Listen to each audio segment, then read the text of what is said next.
Welcome to KIRSTIcast, the show where we hope to illuminate, entertain, and engage our listeners, helping them create the life they want. I'm your host, Kirsti Manna.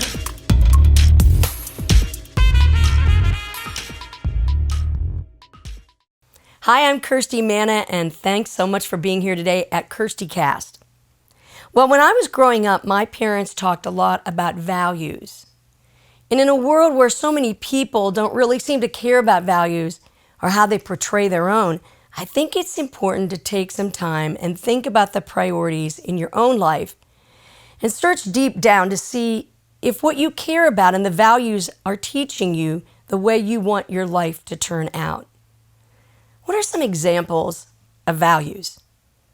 Well, a few for me are honesty, kindness, integrity, generosity, courage, and confidence, just to name a few.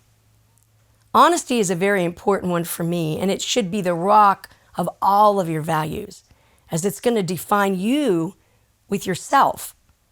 Live in the truth, and you'll have a much better life. Speak and act honestly, and others will respect you. Another value I love is confidence.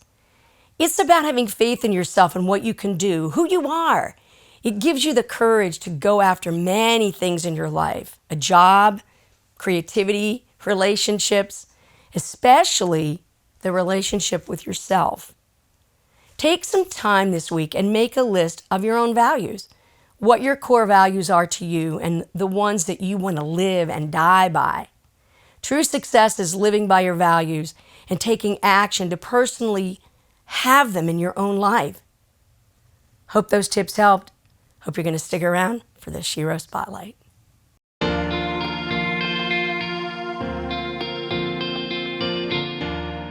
Stay tuned for the Shero Spotlight. Hey everyone, and welcome back to the Shero Spotlight. I'm really honored to have my guest today, somebody I've known for a really long time, and I just thought of this. We actually went and played a songwriter event together down in Mississippi, Macomb, Mississippi. Why are these things coming back to me?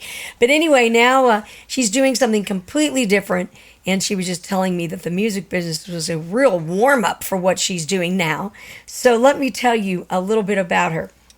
She is an inspiring, faith-based signature message speaker for her own company called Lady Up and Don't Quit, and it's a testimony of her fierce faith after a lifetime of adversity, tragic losses, and major setbacks.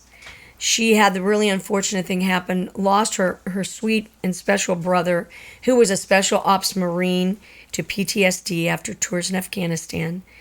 She ran in 2020 for the Tennessee State House Representative in Davidson County's Progressive District 56 and nearly won with 46% of the vote. That's really amazing. She's a graduate of the Heritage Foundation's Political Leadership Academy in Washington, D.C., and earned a certificate in the Constitution from Hillsdale College. She served on the Mayor's Minority Business Advisory Council as a political advocate for the National Association of Women's Business Owners. That's really cool. She and Dr. Ming Wang, who I've seen on TV actually, worked together to launch the Lady Up America app. So please welcome Diane Canada. Hi. Thanks for being here. It's so great to see you after all this time. It is just warm in my heart to be in the room with you again. Oh, well, that's nice, and same to you. It's so great to see your face. Yeah, thank you. Well, I'm so glad you're here. I know you're really busy working on a lot of different things, and you made the drive from Ashland City, which is a little piece, but happy to. Thank you for what you're doing here to inspire people and thanks. kind of pump some hope out in the world. We need that. Well, I love doing this podcast, and I love getting to talk to all these different entrepreneurial spirited women. Mm-hmm. And so let's talk about a few different things. But the first thing I want to ask you was there one specific event in your life that made you begin wanting to share your Lady Up message? What was it? Yes. The debacle when Biden pulled us out of Afghanistan. Mm-hmm. After what my family went through, my brother served there. Right. And it cost him his life. Oh, I'm so sorry. And so for me to watch that was kind of the final kick in the pants for me to say, okay, my brother's death is not going to be in vain. His son, my nephew, I'm not going to sit back and let him grow up in an America that I don't recognize. Right, right. There were things that led up to that, but the veteran, that watching that was such a betrayal to our veterans, and certainly the ones who served in Afghanistan. So yeah, that was it for me. That was the final straw. When did your brother pass away? We're coming up on our 7th Christmas this year without him. Yeah. I'm so sorry. And yeah, thank you. And thank you, I'm thanking you for his service. That's just amazing. Thank you. That he was there. So, Yeah. Go ahead. What were you going to say? Oh, no, I was just going to say, we have, I loved what Reagan said years ago that, we're only one generation away, from the freedoms that we enjoy right here. We're only one generation away from losing those. Right. And we have a responsibility to pass that down to the next generation. Yes. And I also love the quote that says, the only thing necessary for evil to take root is for good men to do nothing. Right. So, and I know a lot of people say, well, and women. And women. But I know a lot of people say, well, what can little old me do, right? I was just going to ask you that. Give our listeners some ideas about what people can do, to make sure they're ensuring that their freedoms aren't disappearing. It is the what I have learned from running for State House of Representatives, from being up close and personal in the political arena, all the things I've observed. The answer to the healing of our country lies within the moms. Oh, yes. That is the answer, because the moms we are in such an emotionally driven society right now. Mm-hmm. Everyone's so emotionally triggered. Well, who of the species has the most emotional intelligence? Right. Women. Right. But right now, the moms, because I think the pandemic and all of these things woke a lot of the moms up to what's been going on underneath our noses we didn't know. Mm-hmm. So they're the most qualified with their superpowers that they were hardwired with from God. Right. And they're the most motivated right now because now we've messed with the baby cubs, right? Right. And they are just so equipped for this. So I all the rocks that I've turned over, this is what I have come up with, is that it's going to come down to the moms. So the moms have so much, like I say, superpowers to turn our country around. But it starts at the kitchen table. And it starts in their communities. Like, it will work from the inside out like that. There's no cavalry coming out of Washington to save our country. I've learned that. Right. Even, people put a lot of their faith in Trump and things like that. And look, we don't have him in the office anymore. Right. It's going to come down to the everyday person, but I'm 100% convinced the moms. That's really interesting. And, I think about my mom when you talk about that. This episode is called Values, and when I asked you to be a guest and you said you could do it, I thought about how much you must talk about values, and how much when you meet people, that when you go to speak at your different events, how much you probably talk to people about values. What are some values that people are really afraid that they could lose, or that leaders are losing? Let's say that. Just as a country or in our household? Just in their household, Yeah, well, I'll tell you one. Because everything's local. Yeah, I really believe that. Everything's local. We care about what's going on with our neighbor, what's going on in the street away from us. I live in a little village outside of Old Hickory. So I know from being out in the political realm and being out on this tour, one of the things I've learned is that there is a very insidious and a very concentrated effort to remove parents from their children, like to kind of sever those bonds. We're seeing this in the schools where we have the nurses kind of having these side conversations about their gender or about whatever, even putting them on birth control pills, things like that, and kind of removing the parents from those conversations that they should be having. Right. So I think a lot of the value of family, what we used to know and love as family, we used to appreciate and really value in our society as these the schools teaching the children arithmetic and reading and all of these things, and the values being implemented from the family, that's being lost. Yes. So we know as a society from way back when our country was founded that we have to be a self-governing, we've got to be trustworthy with the values, and we've got to pass those down to our children. Right. When people are interfering with that and we no longer have the opportunity to pass our values down, we're having the government or the schools or whoever doing that for us. That's a huge big, crevice in our value system alone. Right. But now Christianity, our country was founded on Christianity. We have the first American Bible that was approved by Congress and given to every American as a way to self-govern and live your life. I mean, if God is not the gauge between right and wrong, who is? Exactly. It can't be an anything goes society. Right. And it feels that way. Yeah. It really feels that way to me right now. And I'm afraid for people like my niece, who's 19 years old and who, didn't get to have a really great experience in school in the last few years of her high school years because, she was going through the whole pandemic thing. But I wonder, how did everybody get off the rails, and is there any way that people can get back? How do you advise a mom to turn their teenage daughter or their preteen daughter back around, or son back around from some of what they're seeing? How do you unsee some of the things these kids are seeing? Yeah. And I believe social media is, it's a, you want to talk about a two-headed dragon. It's really something that we use it. We want to use it to get our word out to people. But at the same time, there's a lot of really bad stuff that goes on there. And I think it really messes with kids. And, and they're our future. Yeah, 100%. I mean, there's so many things, there's so many dynamics going on, and there's so many things working against family right now. Yeah. Like you say, big tech, we've got the big media, we've got so many people in with very loud megaphones that are pumping a lot of information into our kids, but it's unsustainable, right? This is not going to sustain. So the moms, this is why I kind of come back to the moms, because there is no greater influence in your life than your mom. It's true. Like, you're going to go to your mom, most people, for everything, right? Yeah. And so that's God's design for our species. Right. And so they can't fully sever it. They're trying very, very hard. I mean, there were feminists in the 70s, like Firehouse, and a lot of these women who their ultimate goal, they said that Marxism cannot fully take root until God comes out, the dads come out of the house, and then the last thing to go is that belonging between the mother and the child. So moms are the last thing standing between true evil in our country right now. But moms can do it because it sounds like something my mother said. My mother would say things like that.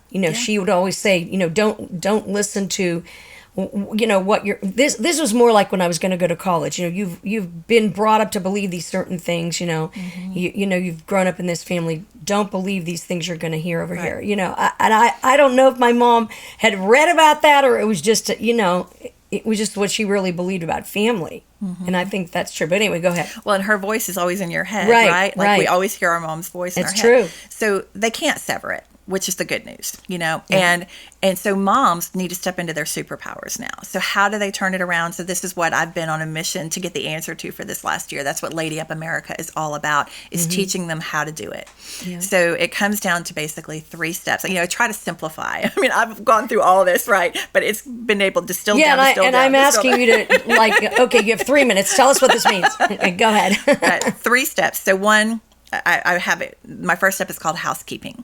And that means an internal spring cleaning. Like we are not going to influence anybody if we're posting this beautiful flowery scripture on our Facebook post 1 minute. And we're not living it. And then we're going over to somebody else's and something mean-spirited over there. Right. Because as Christians, we are in a fishbowl. We're being watched all the time. Yeah. So we have to be willing to exchange, like kind of trade in our offense and our anger and all of that for influence. Right. So we need to understand that it's worth it. Like I know a lot of people say, well, I just can't help it. Yeah, you can. You can help it. It's a choice. We can't do it in our own strength. We have to go to God. And I think the Holy Spirit is our strength in order to be able to do that. Because otherwise we're slaves to our emotion. Right. So if we go to God and we say, I'm willing to lay this down because I see that our country is starving for God right now. Right. This is the only answer. I agree with that. I so agree with that. So we've got to clean it up. Like we got to clean it up in here. Yeah. We've got to go to Him more, make intentional time for God in prayer. And more importantly, listening for His promptings and in that heated moment, we can stop and say, God, give me the words. Right. Before you open your mouth. Just that changes the whole atmosphere. Well, I used to always say to myself, just the word grace. Like if something feels like it's really going to bubble over, I would always say that to myself because I'm part Italian and I'm hot-headed. You got that fire. I got that fire. And and I've historically been one of these people that like I'm gonna have the last word. Yeah. I'm gonna have last word. Yeah. And that's something else too that I think all the we're really going crazy here, but all the mean-spirited, conversations with people on social media, mean-spirited television, all that kind of stuff, like all that stuff's okay, and then you're feeding into that yourself, and so I think we're all a lot nicer people than we give ourselves credit for, and we cannot give into that. Well, we've got to just make a choice, right? Yeah. Both things are hard. It's hard to hold your tongue It's and true. take the high road. It's true. Or it's hard to watch our country go socialist. Yes. So pick your hard. Right. You're right. At this point, it's like which are you willing to pour yourself into? What's more important right now? Right. Giving into that temptation to just tell somebody off, or really doing something helpful. Yeah. Doing something that's going to turn our country. So, but like I said, we can't clean that up by ourselves. Like, because we're in the flesh, we just can't do it. Right. It's got to be the help of God. So second step, once we've done our own internal house cleaning, then second step is what I call entertaining.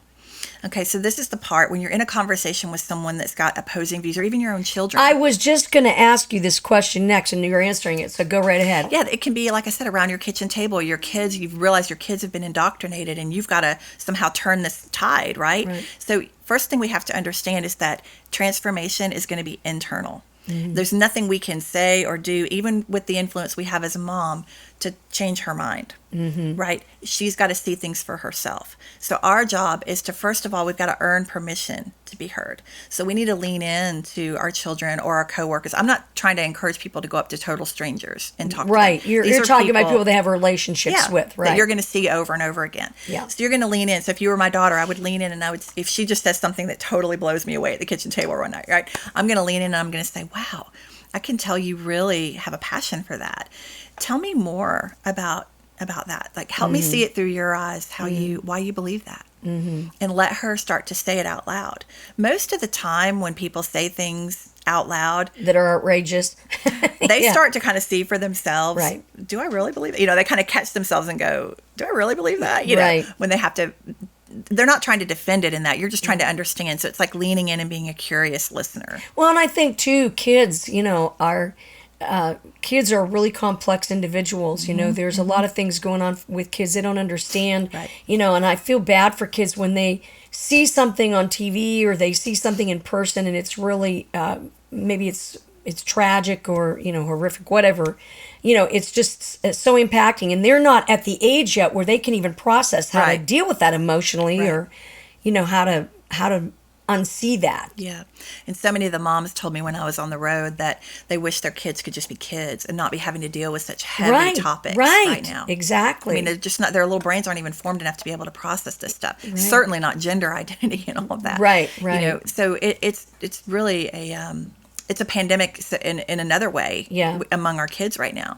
But yes, just leaning in. And a lot of times too, they're going along with the crowd, or they're going along with what they think is popular at the time. But when they actually start to tell you, to try to explain to you why they believe that, a lot of times that can start that inner transformation process. It's budding that, So then you're reserving your judgment in step 2. You're not going to give them your opinion about it. You're just trying to understand. Right. Just being a listener. And if it's a friend or a coworker or something, a lot of times that's going to bubble up some common ground. They're going to say, well, they're going to give you a story. Well, when I was younger, this happened to me, and that's led me to believe what I believe today.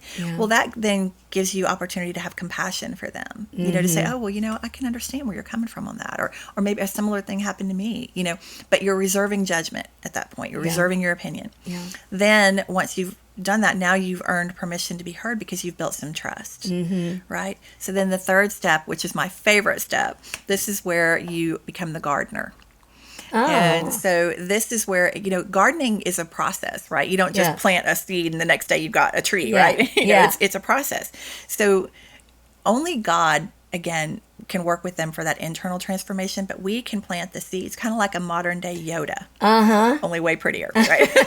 But like you're planting a seed. But these are not your everyday seeds. They come in the form of lingering questions. Oh, that's interesting. So we have a catalog of them in the Lady Up America app, but what they are, they have 5 ingredients, and among them, they have to be compassionately crafted. So the way that the left, I hate to label, but the way that, the progressive left has won our kids and won our society is with this loving blanket of we are inclusive. Everybody's got a home here. It's this loving, it's wolf in sheep's clothing, right? It's a deceptive message, but this is how they've won them to begin with. So when we come in with our fingers pointing and our weight, we look like we're the ones that are unhinged, right? Right. So we've got to change our approach and I really think too what happens with some of that is people are just afraid. Yeah. There's so much fear. And so that's the reaction. But go ahead. Yeah, no, it's absolutely true. So we have to take what's the tool that they've been using, and we've got to untwist it, so to speak, and kind of, because we do come from a genuine place. We have the truth on our side. We come from the place that Jesus taught us, right? There is true love there, that we are capable of love, where they are not in that way. So we can show them that love by, I always tell people, it's not a feeling. Someone who is just in your face and screaming, they're very unlovable at the moment. It's very hard to love them in that moment. But it's not a feeling, it's an act. So you're respecting the fact that they are a child of God too. They have a strong belief. They're dug in like a tick about this topic, right? And so we've got to gently win them back. So it's those same emotional techniques that they've been using, but only we're doing it from a genuine place. So the lingering question is something you're going to plant. It's going to be compassionate, not only to them, but to the topic you're talking about. So for instance, if we're talking about socialized healthcare, this is one I bring up a lot. Their whole thing is everybody should have access to great health care. Who wouldn't want that? Right? Okay, we understand the dangers of it. But we've got to help them see it from an emotional standpoint. So your lingering question could be something like, help me understand. You go through all of those steps, right? You get the common ground, and then you're ready for your gardening technique. So you lean in and you say, I can tell you've really got a good heart. We all want everybody to be okay. We don't want to see anybody suffer. Right. Here's where I get lost.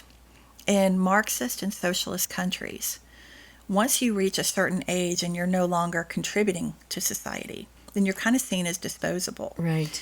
So if you're 75 years old and you have a heart attack, the ambulance ain't coming. And that just breaks my heart to think about somebody just suffering like that and no help is on the way. Right. So who do you think would be disposable in our society when we finally turn Marxist? It's just some food for thought. And then you drop it there. It's not open for discussion. It's going to stop them in their tracks. They're going to sit there because they're going to be thinking, does that really happen? They don't have a comeback for that. Right. Okay. And then you're going to go, it's great to see you. I'll see you at the game next week or wherever you're going to see them next. And, we're not going to solve all this today, but it's just some food for thought. But it's good to see you. I'll see you next week. And you exit the room like Elvis has left the building in a moment. Yeah. And then that's going to work on them. Like they're going to probably go Google that. They're going to look that up, whatever. The next time they see you, you haven't repelled them with your judgment and all that. You've just planted a seed, right? And God knows He'll water it throughout that time in between. And when they see you again, it's going to be something like, okay, I know we don't agree politically, but I actually did look that up, and you're right, that does happen. Yeah. And then it gives you a chance to plant another one. After 2 or 3 of those, they're conservative, right? You're like, I don't believe that stuff. I don't want a socialist healthcare, right? Because this stuff really, that's what I mean about the compassion. Like we've got to get to them in the place where it matters to them. I so agree with that, and it makes me sad sometimes to think, like how we've gotten to a place where everything does become so combative. Where we just even for people that aren't combative people. Yeah. Yep. Well, again, we talked about this off camera, but both sides, Democrats and Republicans, it's like a two-headed dragon. There's a lot of money to be made in rivalry. And so keeping everybody stirred up. And I never thought about that. No, it's a lot of money. I mean, so the media organizations, the online news organizations, all that, if they can keep everybody, just amped up, then there's a lot of money. Donations come through for political candidates. Everybody's, giving because they don't want our country to turn this way. Right. But we have to understand that both parties, they are business entities. They are money-making machines. Right. Most of America wants just peace in the house. Yes, and the other thing too that we always forget about is, whenever, you think about the opposing side, whoever's listening out there, for whatever your opposing side is, the opposing side has beliefs on the reason why they want their side to win. Yeah. And even if we don't agree with somebody else's issues or the way they're thinking about something, we still, as I always think of the song by Mason Douglas, not Mason Douglas, Mason, what was his name? I can't think of his... Mason Douglas was one of our songwriter friends? Yeah, but he didn't write this song. Yeah, the famous, back in the 70s, We Just Disagree. Who did that song? Oh, yeah. I can't remember. Okay, Mason Douglas, if you're listening to this podcast, we just told you that you wrote this hit song. But anyway, I always think about that, how people just disagree. We disagree about things all the time, and why can't we just disagree in the way that you're talking about, through questions and just calmness? And we have to understand that emotional outrage that so many of people, the progressive left has, a lot of moderate Democrats and all that, they don't share in that. Right. We're seeing that with everybody kind of mass exiting, the Biden administration right now. Yeah. There's a mass exodus from the Democrat Party right now.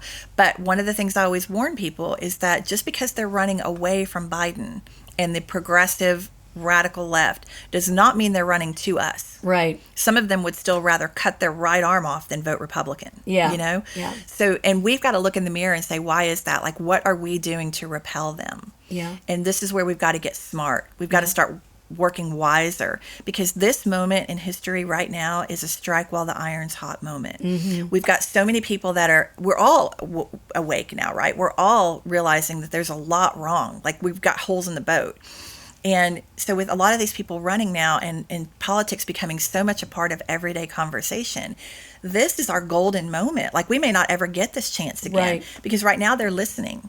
Yes. And if we learn to become a very good Yoda, we can win them to conservative values. The moms can do it, and we can turn our country back toward the values that we hold so dear.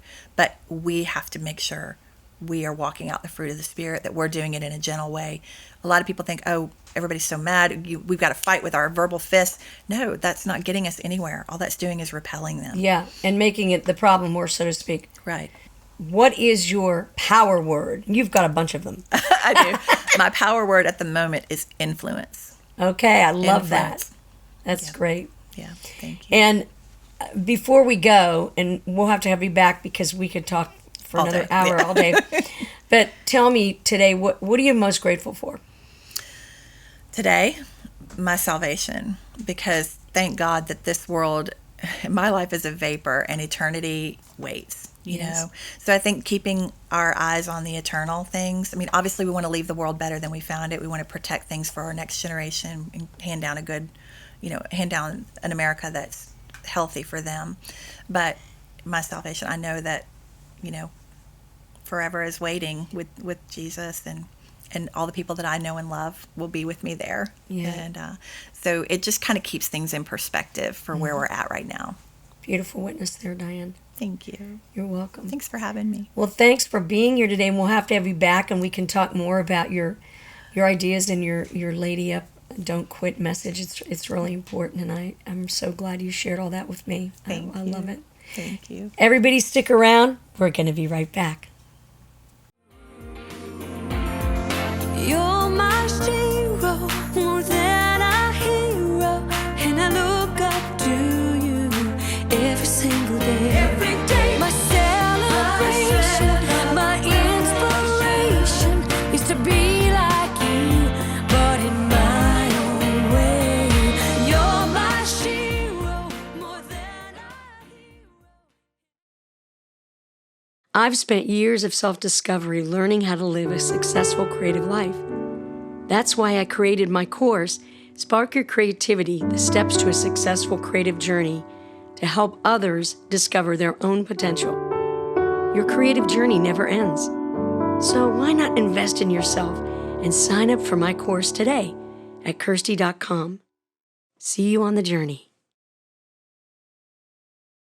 Well, thanks so much for checking out KIRSTIcast today. I want to give a really special virtual hug and big thank you to my guest, Diane Canada, with her Lady Up and Don't Quit message. It's so important, and I hope you go check out everything that she's doing. I want to thank Warner Works for hosting the podcast today. Thanks to Lance Goodman, Wynn Adams, and of course, Bill Warner. You know, he's a very special person to me. You'll have to check out why he is, for helping us out today on this shoot.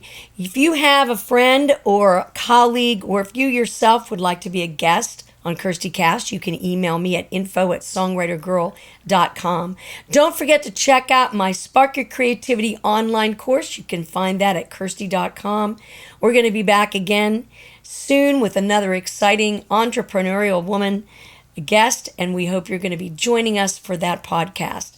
You can check us out anywhere you stream podcasts, and you can watch KIRSTIcast on my YouTube channel. Hope we're going to see you again soon. Have a great week. Have a great life. And whatever you do, stay inspired. You've been listening to KIRSTIcast.